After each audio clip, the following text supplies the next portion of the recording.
Bueno, gente, aquí Alejandro Gómez, estamos en la conferencia de World of Warcraft en el E3. Se va a contar un storytelling, ¿vale? La historia que viene para Battle for Azeroth, van a hablar un poquito de ellas y tal.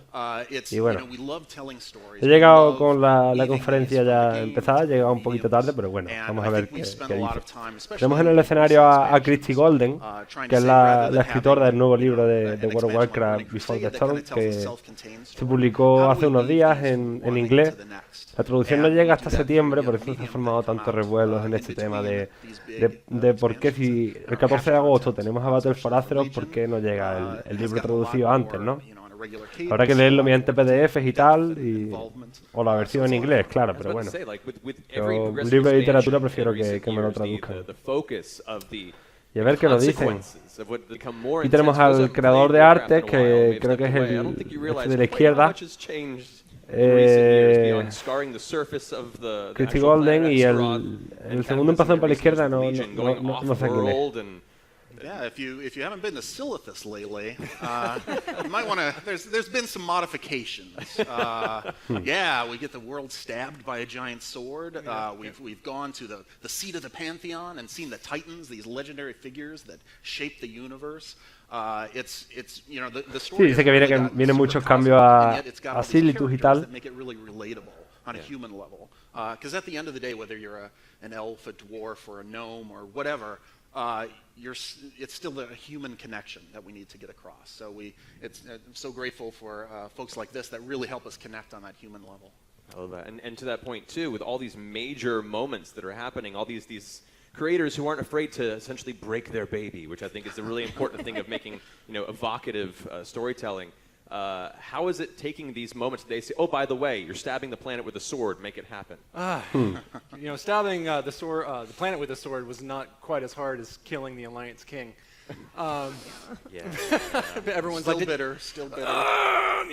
Every one of these stories comes up, and it's like, "Oh, we're going to do something utterly, terribly brutal." I'm both terrified and really excited as a storyteller to dive deep in that story and see what we can se siente asustado y excitado, dice, por contar historia. But in the instance of if anyone's churned out of the game, hasn't been back to Azeroth for a while, when we were working on the cinematic for Sargeras manifests and stabs a sword into the planet, it was kind of one of the most conceptually mega things. I think we were all sitting around going, "Are we really doing?" Ya, dice que cuando Sargeras se manifiesta y clava su espada en el mundo de Azeroth, que hace daño, por eso la premonición esta de Silithus. Ahí, o sea, cuando terminas Legión, ¿vale? O sea, que eliminamos a Sargeras del mundo, a la Legión, ¿no? Pero antes, justamente antes de irse, en el final de Legión, que es la expansión actual de World of Warcraft, justamente antes de irse clava su espada en Azeroth, que es el mundo en el que está basado World of Warcraft, es el mundo, el planeta, digamos, ¿no? Pues clava su espada, ¿vale? Imaginaros, una espada gigante.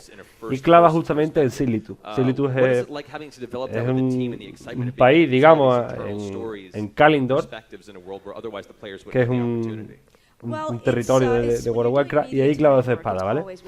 Entonces, el problema que se causa, el porqué del que viene una guerra ahora para Battle for Azeroth y tal, es porque cuando clava su espada, Azeroth, es decir, la tierra, digamos, empieza a sufrir y a llorar, por así decirlo, ¿no? ¿Y qué llora? Llora acerita. Acerita es un mineral, digamos, ¿no? Empiezan a aparecer nuevas criaturas y tal, y hay un mineral nuevo que es acerita, como digo, que es un mineral muy poderoso, en el que te ayuda el que te da poder, digamos, como personaje, ¿vale? Entonces, por lo menos, por parte de Alianza, que es lo que yo he jugado, llegas a oídos a Ventormenta de que la Horda está mineando ese material desconocido, que es la acerita.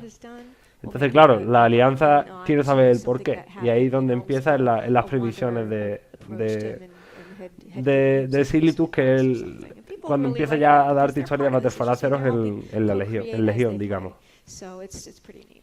I think it's, oh, go ahead. Es un poco complejo porque hay el universo de World of Warcraft grandísimos y tal, pero bueno, es un pequeño resumen, un resumen mal hecho de lo que realmente Man, if one day you could hear es. me and her as, you know, an orc and a human. We have a weekly meeting where we go over some of the cinematic scripts for things that are upcoming, and these guys love to dig in. I think they try to one-up each other.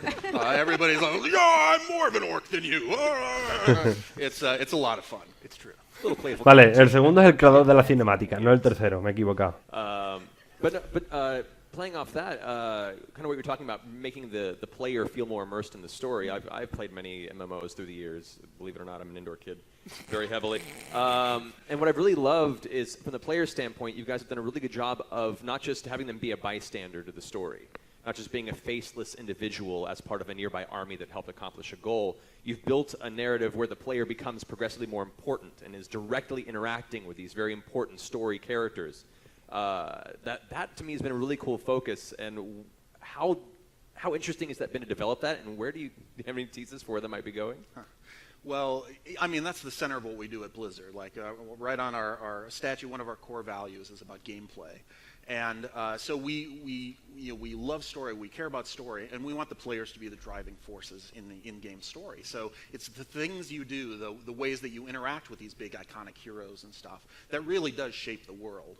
It's really cool that in some of our more recent cinematics now, we have the ability to work the player into the cinematics, so you get to see your own character standing there, and it's like, hey, I'm there as Agrimar's coming to smash me, like I'm the one standing up to him.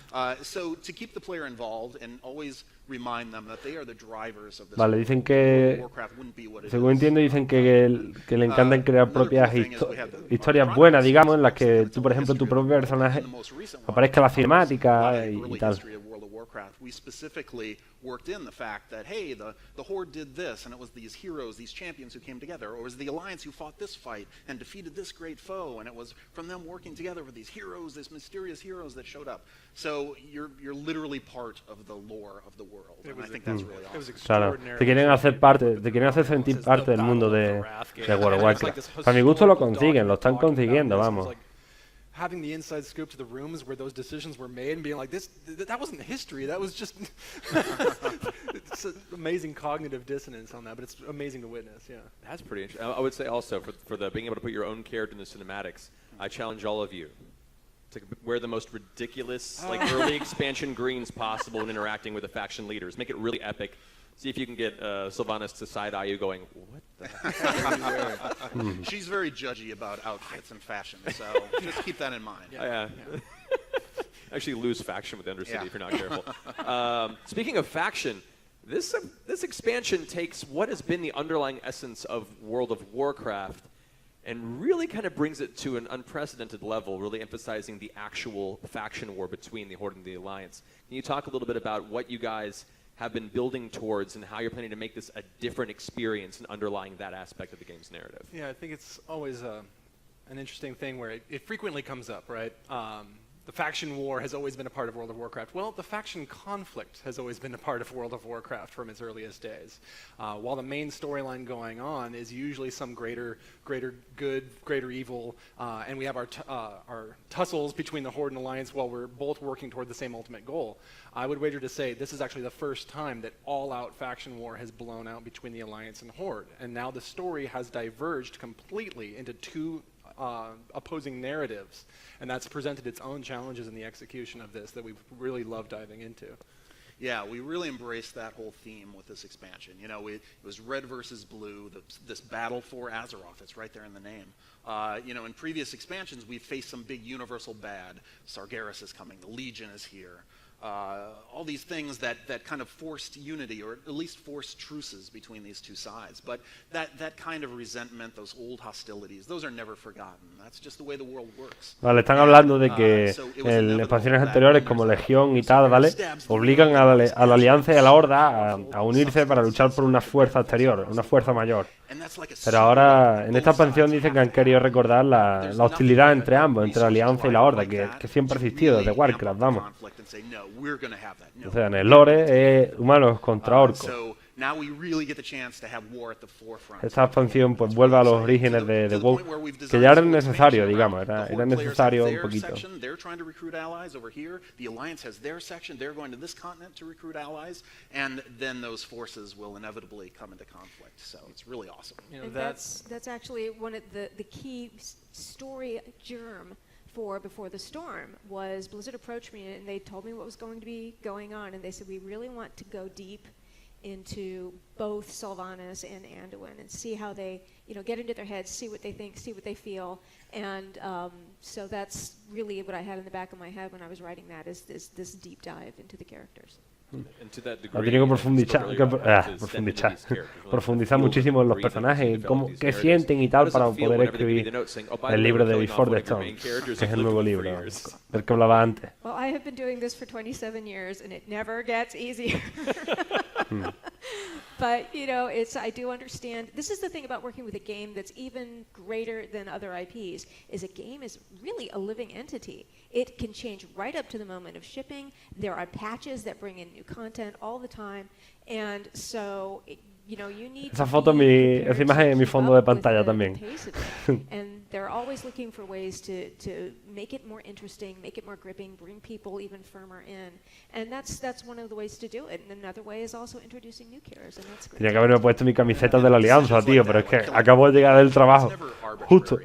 You know, the way I look at it is when you have a really cohesive world and you have this involved story with characters who feel real and relatable, the story kind of tells you. Ese hombre, la camiseta que lleva debajo es la de Legión. Ahí. Una con la Horda, otro con la Alianza y otro con Legión. That you've laid. You have to let these things play out, and sometimes you come to a realization that, like, oh my God, this character that I love so much has to die for this thing to happen, for the world to evolve, and it's never easy. We don't make those decisions. Están hablando de que no es fácil porque hay muchos personajes que quieren, aman muchísimo y tienen que morir, tienen que hacerlo. Dicen que no es fácil construir una historia profunda, una buena historia, pero bueno. Mira Juego de Tronos. Juego de Tronos, vaya, es un ejemplo. Qué cabrones. No voy a entrar, no voy a hacer spoiler, vaya que alguien no lo haya visto, pero. To how war feels as a person, to have someone unjustly taken away from you. That's part of the palette of, you know, recreating these emotions in a verifiable sense. That's why I'm really excited about the evolution. Sí, habla de que el tema de sensaciones como la venganza y tal, no, o eso entendido. No, que no es fácil recrearla en un personaje. Bueno, en un personaje no, en una historia, digamos. You know, you pretty much know, okay, he's a bad guy. We'll beat him and feel good about our victory. We're now stepping into territory where we get to really play with those elements of what it means to be just different perspectives. What is good, what is bad, that morally gray between, and having to make hard choices for your faction, for the people you care for, and really see the consequences of the actions you take. And even just the little bits we've seen about the coming expansion, I'm already seeing elements of that definitely going to be played to the forefront. Yeah. I think my big takeaways before I came to Blizzard, you know, from the Warcraft series, was the reason I fell in love with it at first was that nothing was black and white, right? Nothing. Like, it seemed like every character had some motivations behind the scenes. You know, what you'd expect this faction to be doing is not what they're doing, and vice versa. And that always made me fall in love with just like the potential involved there. So, wanting to carry that legacy forward. It's a very rich world. It really is, and there's so much there to suss out when you're working with it. Yeah, and the thing is, you know, we're at a stage now, obviously, we're in beta for the expansion, and we've got the novel that's come out, and people are in that phase where they're kind of like, you know, looking at some of the broadcast lines and saying, hey, this character's saying this, or this character's doing that, I bet this is this and this. As with, you know, I look at Legion as like, you know, when the initial expansion launched, it was just the start of the story. And then over the patches, over the cinematics, over the different media that we wove in there, you kind of take a step back and look at the whole thing, and it tells this cohesive story. And that's going to happen with Battle for Azeroth too, where we're just dipping the toes in. We're kind of have this smorgasbord of stories right now, and different characters and narratives, but this is a long-term project, and it takes shape over the months and years to come. So the little bits that you get of story now are going to blossom into a field of flowers Yeah, we were I don't talking know how about I got to we were that talking about metaphor, this, but like if the latest blockbuster movie. Habla un you know, poquito de que la before historia de it was Battle for released, Azeroth se va a ir scenes mostrando 3 poquito a and poco, 12 digamos. Con Legion han hecho lo mismo. Right, Mediante van and people entrando were los like, parches, van "Oh my mostrando un gosh, poquito de I historia, un need to poquito know de the historia. answers right now. The story is that's really kind of what alpha testing is necessitating. Sí, pero también You have decían to test the que, mechanics, que con but el tema de la only beta de getting Battle for like Azeroth, con 1% el of libro, the time. la gente está como Whereas loco this buscando, narrative pues este worked personaje ha out, dicho you know, esto, este Kristen personaje ha dicho lo succeeded otro. with, Y dozens van of other intentando people ahí in the de unir program team hilos, de unir responsible for cosas, the pero vamos. sub-narratives of the different zones and experiences, like all mini DMs in their own regard of their own territories. We all try to collaborate to create one consistent narrative, but that's all been constructed to be played and experienced from day one, and that's the only time you're going to get the experience as it was intended to be delivered. Love that. And I didn't mean to force you to tease the next Field of Flowers expansion. There's, we put those new butterflies in for a reason, and it's because It's good spec mapping. It looks pretty We're not realistic. supposed to talk about the butterflies. spoilers. But on that degree, one thing you mentioned these vast teams that you're working with, just to get an idea, like how many people do you work with on your individual teams on a daily basis? Well, so we have 20-some quest designers, and that's just the quest part. We have a whole room full of encounter designers who do dungeons and raids, and there's huge story beats that happen there. We have systems designers, class designers. Claro, han preguntado we que have artists, más o menos que cuánta designers. gente trabaja y tal. Y dice, bueno, porque tienen Like everybody, un there's pequeño hundreds of grupo, people tienen un grupo de that personas all come diseñando together, misiones, all otro have to grupo talk to one another. muchísimo más grande diseñando mazmorras, digamos. Continuity of a Son world, muchísimos pequeños grupos que se encargan de una parte del juego. Any day I'm interacting with Y una empresa como Blizzard y un juego como World of Warcraft, imagino que serán cientos de personas. Best thing possible. Super inspiring. Yep. And on the story and franchise development side, our studio contains Blizzard Animation, or Blizzard Cinematics, and that group also includes the ones that are making the 2.5D motion graphic novels, the creative development, and I'll let Christy speak more to that. But I'd say we have a couple hundred artists, but they work on all of Blizzard's IPs, right? Whether it's an Overwatch cinematic or a Heroes of the Storm cinematic, this same group is usually diverting to whichever needs the next thing. Whereas my group that I usually work with the in-game cinematics for WoW is kind of a smaller, dedicated group of probably between 20 and 30 people that work on all of the in-game. En su grupo de cinemática, digamos, en su grupo él trabaja creando cinemáticas, pues en su grupo hay entre 20 y 30 personas, dice. Pero dicen que los mismos crean World of Warcraft cinemáticas para WoW que cinemáticas para Overwatch, digamos. But every day I'm at meetings with Steve or with Alex or, with someone from Heroes of the Storm, so I work with all of the various games teams at one time or another. I will say I've met a number of people from different facets of the company, on low-level development to upper tier development, and there's a very good sense of collaboration in Blizzard that kind of makes me feel good about the properties. I mean, the reason I'm here is because I believe in what you guys do and have since I was very young, when the first Warcraft came out in Diablo. So keep that up. That's what I'm saying. You guys do a good job of building that atmosphere, that kind of creative collaboration. So don't. And we're 2 months out from launch for Battle for Azeroth. Some of you may have seen that we've released a couple comics so far, some of them written or co-written by Christy, and Steve was involved in the Three Sisters comic. There's more content that will be coming out soon. Ya, hablan de que existen 3 cómics que son gratuitos, por cierto. Some of it we have not talked about yet. No los he leído, los tengo, podéis leerlos, lo podéis conseguir en la página web de World of Warcraft. Buscáis cómics Battle for Azeroth y os aparece, vamos, podéis descargarlo. Y también tienen historias sobre historias pre-Battle for Azeroth, por ejemplo. Digo, es necesario leerlo, yo aún no lo he leído, los tengo que leer. Aún tenemos un poquito de tiempo, unos 2 meses más o menos. Así que, pero nos recomiendan leerlo también. Amazing engineers who are just as passionate as in all the rest of our team, and they take a lot of pride in being able to do this for our players. Rather than have some people be able to log in, other people waiting, hit the ground running. Everybody in there, the whole world is going to fight for Azeroth. I can't wait for everyone to be clicking on that same spyglass. Dice que todo el mundo va a luchar por Azeroth, digamos. Freaking garrison. I don't have a problem with that. Speaking of worldwide, to touch on here, we have the final moments here of the panel. It's one thing to build a story with, a handful of important characters, to develop, 5 to 10 major players in your narrative. You guys have hundreds and hundreds of important story characters that you have to develop, maintain, consistency with their personality and traits. How do you do that? Yeah, it's an embarrassment of riches to work with, honestly. We have so many characters, and different people love different characters for different reasons. So we really get to look at what's the story we're trying to tell, what are the best characters, who would be most involved in this, who would have the biggest stakes, and we try to bring those in. So some expansions, some of our major characters might sit out for a while, then they come back in. We've got Gina Proudmoore, who's been kind of out of the scene for a while. She's front and center in this one. So that's really exciting. At long last. At long last. Jaina is having her moment in the spotlight in World of Warcraft. Is she a Dreadlord? We're out of time. Le han preguntado por un personaje del juego y he dicho, Well, no, thank ya you es guys hora really much. If I can get de a dar quick tiempo. round of applause for our fantastic panel for Steve, Taryn, and Christy. Super excited to see what comes up in the Battle of Azeroth expansion personally.